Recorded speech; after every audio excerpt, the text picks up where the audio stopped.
Seorang budak perempuan berusia 6 tahun ditemui mati di halaman rumah atuk dan nenek dia. Family dia cakap ada sebuah patung batu telah jatuh dan hempap dia. Tapi bila polis mulakan siasatan, semakin banyak persoalan yang timbul. Dan cerita awalnya yang nampak macam sebuah kemalangan mula nampak pelik dan tak kena. Setiap bukti yang dijumpai seolah-olah menceritakan kisah yang berbeza.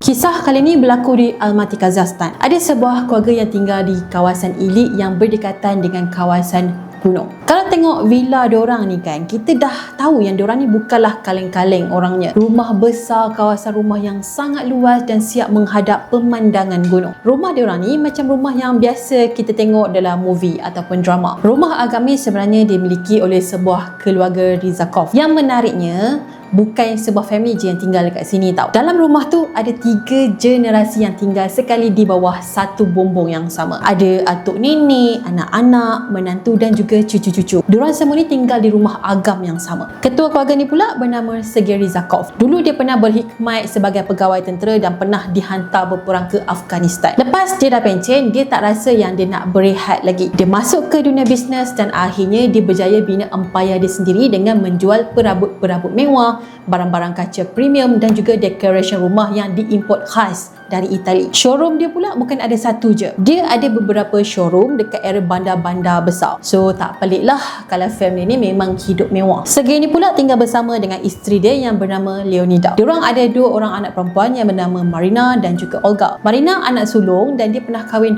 2 kali, tapi 2 kali jugalah dia ni bercerai. Masa perkahwinan dia yang pertama, dia dapat seorang anak lelaki dan juga seorang anak perempuan. Perkahwinan dia yang kedua pula, dia dapat seorang lagi anak perempuan yang bernama Elizaveta ataupun dikenali sebagai Lisa. Lisa ni sebenarnya dia tak tinggal 24 jam dekat rumah besar tadi. Sejak parents dia bercerai kan, dia selalulah ulang-alik di antara rumah mak dia dengan rumah ayah dia. Ayah dia ni bernama Alexander. Kiranya ada masa dia tidur dekat rumah mak dia dan ada masanya dia tidur dekat rumah ayah dia. Manakala adik si Marina tadi bernama Olga tu pula berkahwin dengan seorang lelaki yang bernama Andrei. Rumah tangga diorang ni nampak masih stabil dan okey. Diorang ni pun tinggal dekat rumah agam tu bersama dengan 3 orang anak diorang. So, kalau nak dicampur semua orang dalam rumah tu kan memang meriah dan ramai lah. Dalam rumah tu juga ada seseorang yang dianggap macam family diorang ni sendiri bernama Baba. Dia ni kawan baik kepada Leonida dan ibu baptis kepada Olga. Walaupun Baba ni sebenarnya tinggal dekat Netherlands, tapi kalau dia balik ke Kazakhstan, dia memang akan tinggal dekat rumah diorang ni. Selalunya dia memang akan tinggal lama lah, around 1 ke 2 bulan macam tu. Lagipun orang-orang dalam rumah tu tak pernah kisah pun sebabnya diorang memang dah anggap dia ni macam family diorang juga. Bila dah rumah besar macam tu kan, dah tentulah diorang ni tak buat semua kerja sendiri. Diorang ada bibi, ada tukang masak, tukang kebun, pengasuh dan juga driver. Even tukang urut ataupun orang yang buat manicure ni pun akan datang ke rumah diorang ni secara berkala. Pendek kata, hidup diorang ni memang sempurna dan semuanya dah pun tersedia. Diorang cuma perlu nikmati kehidupan diorang je. Walaupun kita nampak family ni meriah, perfect, tapi kan ada sesuatu yang telah berlaku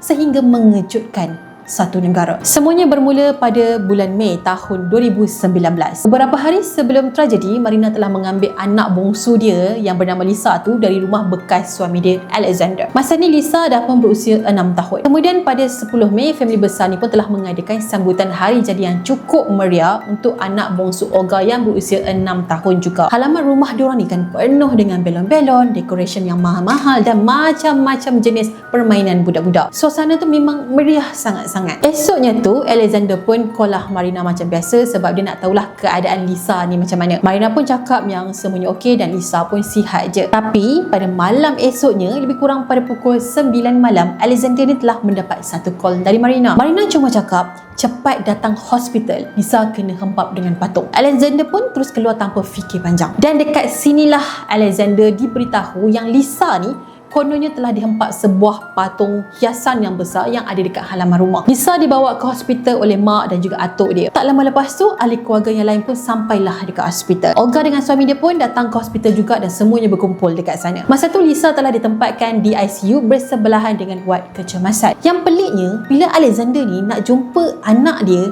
diorang tak bagi tau. Setiap kali dia cuba nak masuk, suami Olga yang bernama Andre ni akan halang dia. Sampailah satu tahap tu, Alexander ni dah mula hilang sabar dah. Jadi dia pun mulalah bertekak dengan Andre tu. Suasana pun mula jadi tegang hingga kan budak-budak yang ada dekat hospital tu pun dah mula jadi takut. Akhirnya datanglah seorang nurse ni dan beritahu dekat Alexander yang anak dia ni masih lagi tak sedarkan diri. Walaupun dia tak dibenarkan masuk, Alexander cubalah tengok anak dia ni dari celah langsir yang menutupi tingkap ICU. Keadaan anak kesayangan dia yang terbaring atas katil tu membuatkan dada dia jadi sangat sebab. Lisa terbaring atas tu tanpa pakai apa-apa. Mata dia masih lagi terbuka dan badan dia pula telah disambungkan kepada mesin bantuan pernafasan. Baru je beberapa jam yang lepas, Lisa ni berlari ke sana ke sini bermain-main dengan sepupu dia. Tapi sekarang dia dah terbaring kaku atas katil dan keadaan dia nazak. Masa Alexander tengah intai anak dia tu kan, mata dia ni telah terpandang kepada monitor yang berada di sebelah katil anak dia. Dia pelik, kenapa graf dekat monitor tu flat je? Tak ada tanda-tanda pernafasan dekat monitor tu. Masa ni dia dah mula panik dan dia nak masuk tengok anak dia. Walaupun dia dah huru-hara, diorang ni tetaplah tak bagi dia masuk tengok anak dia. Selepas doktor rasmikan yang Lisa mati, barulah Alexander ni dibenarkan masuk. Bila dia peluk je anak dia tu kan, dia dapat rasa tahu yang badan anak dia ni dah pun sejuk. Kulit Lisa dah pun pucat, rambut dia dah macam kusut sikit dan masih ada kesan kotor tanah. Masa ni Alexander perasan ada beberapa kesan luka pada bahagian perut dan juga kaki Lisa. Bila dia pegang belakang badan Lisa tu kan, dia rasa pelik tau. Sebabnya belakang badan Lisa ni terasa keras macam dia dah mati lama. Jadi macam ada darah beku yang bawah badan dia tu. Doktor kemudian maklumkan yang Lisa sebenarnya dah pun mati semasa dia dibawa ke hospital. Bila Alexander dengar macam tu kan, dia pun panggillah nurse dan dia tanya, kalau Lisa memang dah mati sebelum dibawa ke hospital, kenapa dia dibawa ke ICU? Nak tahu tak jawapan nurse tu? Nurse tu cakap, kami cuma buat apa yang diarahkan. Lagilah Alexander ni tak boleh nak hadam. Kenapa bekas family mertua dia nak cover sampai macam ni sekali? Lagi satu, pakaian Lisa tak nampak langsung macam pakaian yang dia kena hempap dengan batu besar tau. Tak ada kesan darah, tak ada kesan tanah, tak ada rumput dan tak ada kesan kotoran. Pakaian tu 100% bersih. Sampaikan Alexander dia terfikir, adakah badan Lisa ni telah dibersihkan terlebih dahulu sebelum dia dibawa ke hospital? Kalau ikut penerangan doktor, Lisa ni telah sampai ke hospital dalam keadaan yang dipanggil sebagai biological death. Maksudnya jantung, paru-paru dan otak dia ni telah berhenti sepenuhnya. Keadaan ni memang berbeza dengan brain death. Dalam kes brain death ni kan, otak memang dah tak berfungsi, tapi jantung masih lagi boleh berdegup dengan bantuan mesin pernafasan. Dan Lisa ni pula bukannya brain death. Masa dia sampai dekat hospital tu, dia memang dah mati pun. Dan benda ni lah yang jadi lagi pelik. Kalau memang dia dah mati dari awal, kenapa pasang mesin dekat badan dia? Apa motif sebenarnya? Kenapa family Marina tak nak jujur ke Alexander tentang apa yang dah jadi kepada Lisa? Pada malam yang sama tu, polis pun pergilah ke rumah family ni untuk buat pemeriksaan. Memang ada kesan kecederaan dekat badan Lisa, tapi polis masih lagi perlukan jawapan macam mana kecederaan tu boleh ada. Makin lama, kes ni jadi makin complicated. Siasatan memang dijalankan tapi sangat-sangat slow. Biasalah kalau dah melibatkan orang-orang kaya ni kan. Korang bayangkan, hampir 5 tahun kes ni berlaku barulah kes ni boleh dibawa ke mahkamah. Semasa perbicaraan, ada dua pihak yang berbeza, iaitu tim ayah Lisa dan satu lagi tim keluarga mak Lisa. Yang buatkan kes ni jadi susah, tak ada saksi yang betul-betul nampak apa yang jadi pada Lisa pada hari kejadian. Masing-masing ada cerita masing-masing. Family Marina cakap apa yang jadi dekat Lisa tu cuma kemalangan. Diorang cakap ada sebuah patung batu yang besar dekat tengah-tengah laman rumah. Tiba-tiba benda tu telah tumbang dan hempak Lisa. Tapi bagi Alexander ni pula, benda tu nampak tak logik langsung. Sejak hari pertama dia berjumpa dengan anak dia, dia dah rasa ada something wrong. Sebelum kita masuk lebih jauh tentang apa yang jadi dekat Lisa pada malam tu, Nina nak cerita dululah pasal keluarga Rizakov ni. Dua-dua anak perempuan Sergei ni memang well educated dan dapat pendidikan yang sangat baik. Marina dulu pernah belajar dekat Perancis, manakala Olga ni pula pernah study dekat US. Sebelum Marina berkahwin dengan Alexander, dia dah kahwin dengan seorang lelaki yang berwarga Ukraine bernama Roman. Hasil perkahwinan tu, diorang dapat dua anak, iaitu Kirill dan juga Sofia. Pada tahun 2011, Marina pun berkenalan dengan Alexander. Masa tu dikatakan dia dah ada boyfriend, tapi diorang putus dan Marina pun berkahwin dengan Alexander. Perkenalan diorang berdua ni kan sangat singkat tau. Tahu-tahu je dah nak kahwin. Walaupun ada ahli keluarga dorang yang rasa macam pelik, ada yang tertanya-tanya, dorang tak peduli dan terus kahwin. Lepas dah kahwin, dorang tinggal kejap dekat rumah sewa dan pergi honeymoon secara bersederhana. Tak lama lepas tu, dorang pun pindah masuklah ke rumah family Marina. Dalam rumah tu pula, rumah agam tu kan memang penuh dengan ahli keluarga yang lain. Olga, suami dan anak-anak dia pun tinggal dekat situ juga. Sekarang ni Marina, Alexander, Kirill dengan Sofia pula pindah masuk ke situ. So rumah dorang ni kan sentiasa meriah dan juga bising. Memang tak ada privacy lah. Dan macam yang Nina cerita tadi, Sergey ni memang seorang businessman yang berjaya. Dia punya customers pula kebiasaannya datang daripada golongan yang berada. Manakala Leonida ni pula bekerja sebagai seorang cikgu. Tapi lepas dia dah pension tu kan, dia pilih untuk menghabiskan masa-masa dia dengan menjaga cucu-cucu dia yang ramai tu. Manakala suami Olga, si Andre tadi tu pula, dia bekerja dalam bidang keselamatan negara dan pegang jawatan sebagai ketua wilayah. Olga pula memang banyak tolong uruskan bisnes ayah dia. Pada masa yang sama, Olga juga telah menghasilkan barang kemas buatan tangan. Marina pula lain cerita dia. Sampai ke hari ni orang masih tak tahu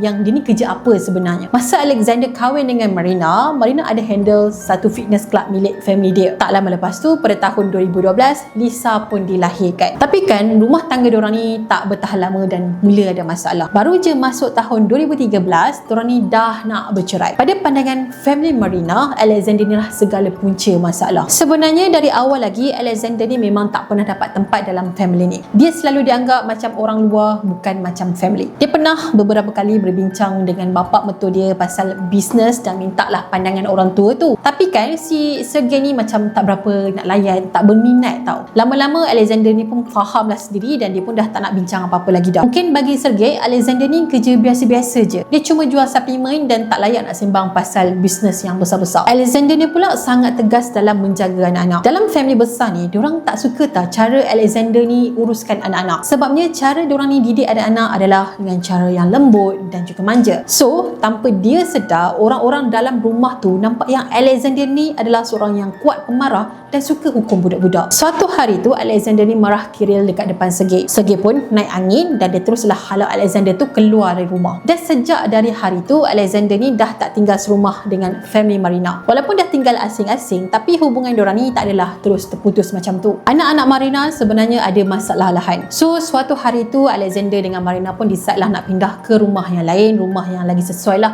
untuk kesihatan anak-anak diorang. So, diorang berlima pun berpindah keluar dan tinggal dekat rumah baru. Diorang hidup dekat rumah sewa tu lebih kurang 5 bulan je dan lepas tu diorang pindah balik ke rumah family Marina. Lepas diorang berdua bercerai, hak penjagaan Lisa ni dapat dekat ayah dia. Walaupun ayah dia dapat hak penjagaan Lisa, tapi Lisa ni banyak habiskan masa dia ni dekat rumah mak dia. Walaupun Lisa tinggal dengan ayah dia, family Marina masih lagi akan hantar makanan ke rumah Alexander melalui driver diorang. Diorang hantar makanan bukan untuk Lisa je, tapi untuk Alexander sekali. Walaupun diorang ni ada salah faham dalam kekeluargaan, tapi diorang ni masih lagi baik tau. Sampailah pada hari Ahad 12 Mei 2019, hari yang akan mengubah hidup semua orang dalam keluarga tu. Pagi tu Marina keluar awal dari rumah. Ada sumber cakap yang dia ni pergi-berkelah, tapi ada juga sumber lain cakap yang dia menghadiri satu program. Sampai sekarang tak tahulah apa yang dia buat pada awal pagi tu. So tinggallah Lisa ni dekat rumah atuk nenek dia. Budak-budak dalam rumah ni memang dah biasa bermain dekat laman rumah. Itu memang pot diorang. Masa diorang main dekat laman tu kan, Andre pun ada sekali. Even anjing diorang yang bakal husky pun ada dekat situ dengan 4 ekor anak dia. Semuanya nampak macam hari biasa je. Lepas diorang lunch, Andre pun bawalah anak-anak diorang ni pergi ke mall. Diorang nak shopping sikit dan lepas tu nak tengok wayang. Sebelum diorang pergi ke mall, diorang adalah ajak Lisa, tapi Lisa tak nak ikut dan nak duduk kat rumah. Around tengah hari macam tu, Marina pun baliklah ke rumah. Tak lama lepas tu, Sergey pun balik ke rumah selepas dia dah settle kerja dia. Kemudian anak Marina yang bernama Sofia pun balik dari rumah kawan dia. Manakala Kirill ni pula memang tak keluar rumah hari tu. Bila masuk je petang, orang-orang yang ada dalam rumah tu adalah Sergey, Leonida, Marina dan juga semua anak-anak dia. Baba pula tak ada dekat rumah tu. Dia dah balik ke Belanda ataupun Netherlands beberapa hari sebelum tragedi tu berlaku. Disebabkan hari tu adalah hari cuti, so semua pekerja diorang ni tak ada dekat rumah tu tau. Yang ada hanyalah seorang tukang kebun diorang yang bernama Uttam. Dia ni orang Uzbekistan. Dia memang dah lama kerja dekat rumah family ni sejak hari pertama Sergey beli rumah tu. Lebih kurang pada pukul 8 malam, semua orang dah pun berehat dalam bilik masing-masing. Masa tu Leonida masih ada dekat dapur tengah masak sup sebabnya tukang masak dia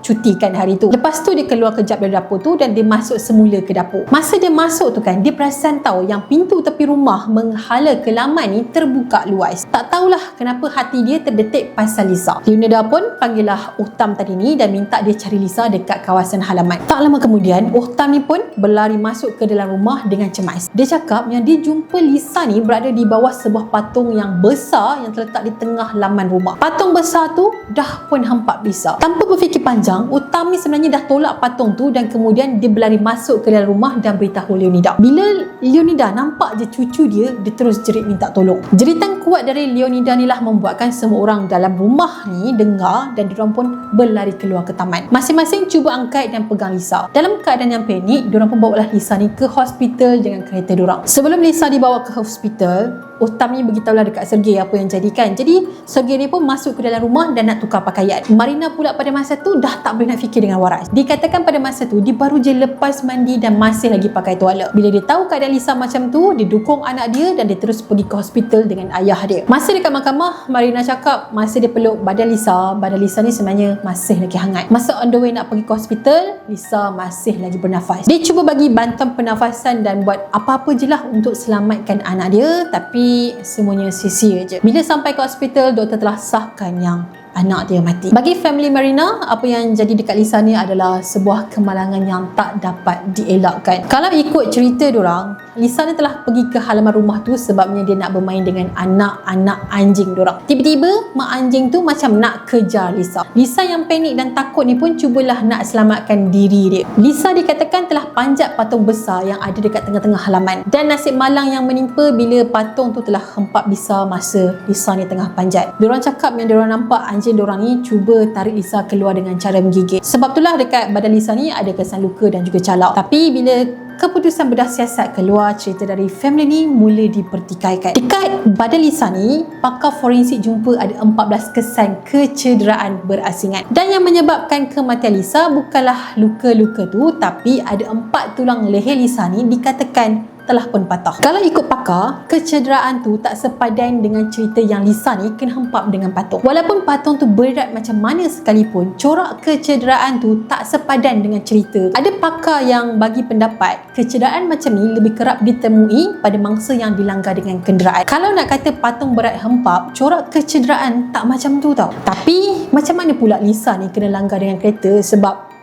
kawasan rumah family tu memang berpagar. Kalau betul ada kereta yang langgar Lisa, kereta tu mesti gerak slow je, bukan macam atas highway. So, macam mana boleh patah leher macam tu kan? Jadi, pakar ni pun buatlah satu teori. Diorang percaya semasa pelanggaran tu berlaku, Lisa ni maybe berada dalam posisi yang tertentu. Maybe dia tengah bongkok ataupun tengah duduk. Kalau dia berada dalam posisi ni, so kecederaan tu nampak lagi logik lah. Tak lama kemudian, detektif ni perasan dekat dahi Lisa ni ada kesan yang berbentuk belian. Bentuk belian tu dikatakan menyerupai corak grill pada depan kereta BMX X6. Dan lepas disiasat, kereta tu adalah kereta Olga. Bukan tu je, laporan forensik juga mengatakan yang Lisa mati sekurang-kurangnya 1 hingga 2 jam sebelum dia dibawa ke hospital. Dan benda ni pun jadi persoalan. Kalau dia baru je aksiden, mana darah dia? Badan dia memang ada luka-luka, tapi baju dia tu bersih tau. Even dia punya badan tu pun tak ada kesan darah. Tuala Marina yang Marina guna untuk balut Lisa pun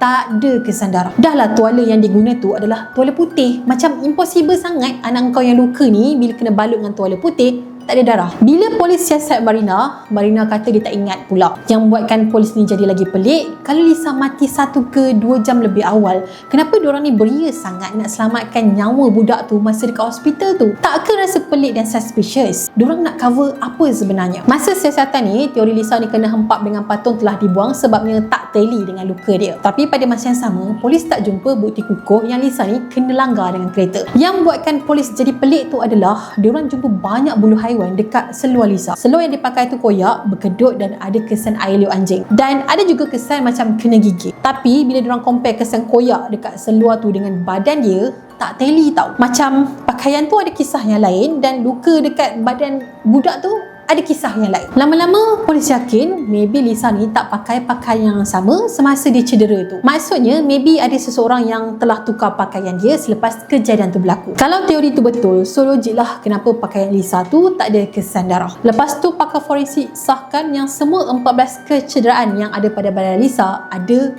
semasa Lisa ni masih lagi hidup. Kalau dia luka semasa dia hidup, mestilah ada banyak darah kan? Tapi mana darah-darah tu pergi? Makin lama polis siasat, diorang pun mula dapat satu gambaran. Berdasarkan laporan forensik, diorang percaya leher Lisa ni yang patah dulu. Lepas tu barulah ada kecederaan lain pada tangan, kaki dan juga badan dia. Lisa dipercayai masih lagi hidup kira-kira 2 ke 3 jam selepas dia mengalami kecederaan dan kemudian dia mati. Dan lepas tu barulah dia dibawa ke hospital. Masa malam kejadian tu kan polis ada pergi ke rumah family Marina ni. Si Uttam ni kena tahan dan dia disoal siasat oleh polis. Uttam cakap masa sesi tu polis layan dia kasar gila dan polis langsung tak percaya cerita dia. Tapi Uttam tetap cerita apa yang dah jadi, apa yang dia dah buat. Lama-lama dia pun dibebaskan sebab polis yakin yang dia tak bersalah. Tapi ada juga yang kata Andre telah menggunakan pengaruh dia untuk settlekan masalah tu. Lepas Uttam bebas, dikatakan Uttam ni pernah buka cerita dekat seseorang dalam sel. Masa tu diorang ni satu sel dan Uttam pun cerita sesuatu dekat orang tu. Kalau ikut cerita lelaki tu, Uttam mengaku yang dia bekerja dengan sebuah keluarga yang sangat kaya raya. Dari luar, family tu memang nampak perfect. Tapi di sebalik tu, family ni ada konflik dan juga dendam. Dikatakan Olga ni benci gila dengan Lisa. Sebabnya, Lisa tu dipercayai anak haram hasil hubungan Marina dan juga Andre. Olga rasa Lisa tu bukanlah anak Alexander tapi anak suami dia. Lepas tu Uttam ni pun ceritalah apa yang jadi pada hari kejadian. Hari tu Uttam ni terdengar enjin kereta BMW dihidupkan. Beberapa saat lepas tu dia terdengar bunyi dentuman. Bila dia berlari ke arah tu kan untuk cek, dia nampak Lisa ni dah terbaring dekat atas tanah dan berlumuran dengan darah. Lepas tu Andre pun minta dia bersihkan badan Lisa dan juga kesan darah tu. Uttam ni pula tak berani nak membantah. Dia kan pekerja je. Kalau dia tak buat, nanti dia juga yang kena. So dia pun buatlah apa yang disuruh. Beberapa bulan kemudian pada tahun 2020,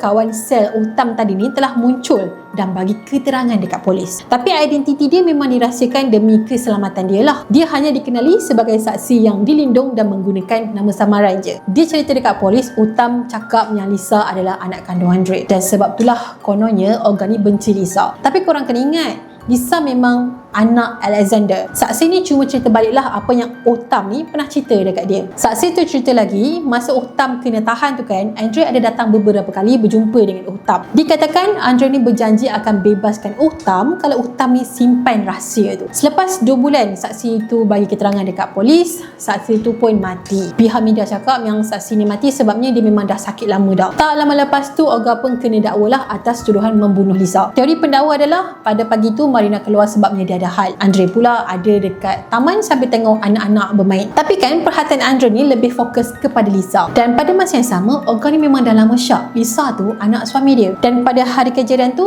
dia lost control dan dia bunuh Lisa. Kalau ikut teori pendakwa, hari tu Olga masuk ke dalam kereta dia. Lepas tu dia ternampaklah Lisa ni ada dekat laluan kereta dan dia pun terus langgar si Lisa tadi. Bila Lisa kena langgar, dia terus rebah ke tanah dan tak bergerak. Pendakwa cakap Olga sengaja biarkan budak tu terbaring dan tak tolong apa-apa. Pendakwa percaya Andre dengan mak dorang si Leonida pun dipercayai merancang untuk tutup apa yang dah jadi lepas tu. Nak-nak pula Andre ni ada jawatan besar dalam agensi keselamatan negara. Kalau benda ni terkantui, confirm lah jawatan dia tu akan ditarik. Dia akan dapat malu besar. So dia pun minta lah tolong doktor yang dia kenal ni untuk cover benda ni. Pada masa yang sama, dia minta tukang kebun ni untuk bersihkan kawasan kejadian. Lepas Uttam ni dah buat kerja dia, badan Lisa pun dibersihkan dan pakaian dia pun ditukar. Kemudian diorang letak mayat Lisa ni dekat bawah patung batu tu dan diorang nak buat benda tu nampak macam sebuah kemalangan. Dan petang tu dalam pukul 4.28 petang, Olga pun bawalah anak-anak dia keluar ke mall untuk cipta alibi. Leonida pun tergamak tak nak tolong cucu sendiri sebabnya dia fikir pasal keselamatan Olga dan juga suami dia. Diorang sanggup biarkan Lisa ni mati asalkan tak ada ahli keluarga diorang ni yang kena penjara. So Olga didakwa membunuh Lisa, manakala Uttam ni pula dituduh membantu menyembunyikan jenayah. Leonida pula dituduh bagi keterangan palsu. Sepanjang perbicaraan tu, family ni cuma mempertahankan yang diorang ni adalah sebuah keluarga yang bahagia. Diorang cakap dekat mahkamah, diorang ni siap ada satu tingkat yang memang dikhaskan untuk cucu-cucu diorang ni bermain. Even diorang sangat sayangkan Lisa ni berbanding dengan cucu-cucu yang lain. Diorang cakap Olga sangat rapat dengan Lisa. Setiap kali Lisa nak tidur, Olga lah yang akan nyanyikan lagu tidur dan dua-dua Lisa ni sampailah dia tertidur. Lepas tu pembantu rumah diorang pun cerita benda yang sama, termasuklah Baba. Semua orang cakap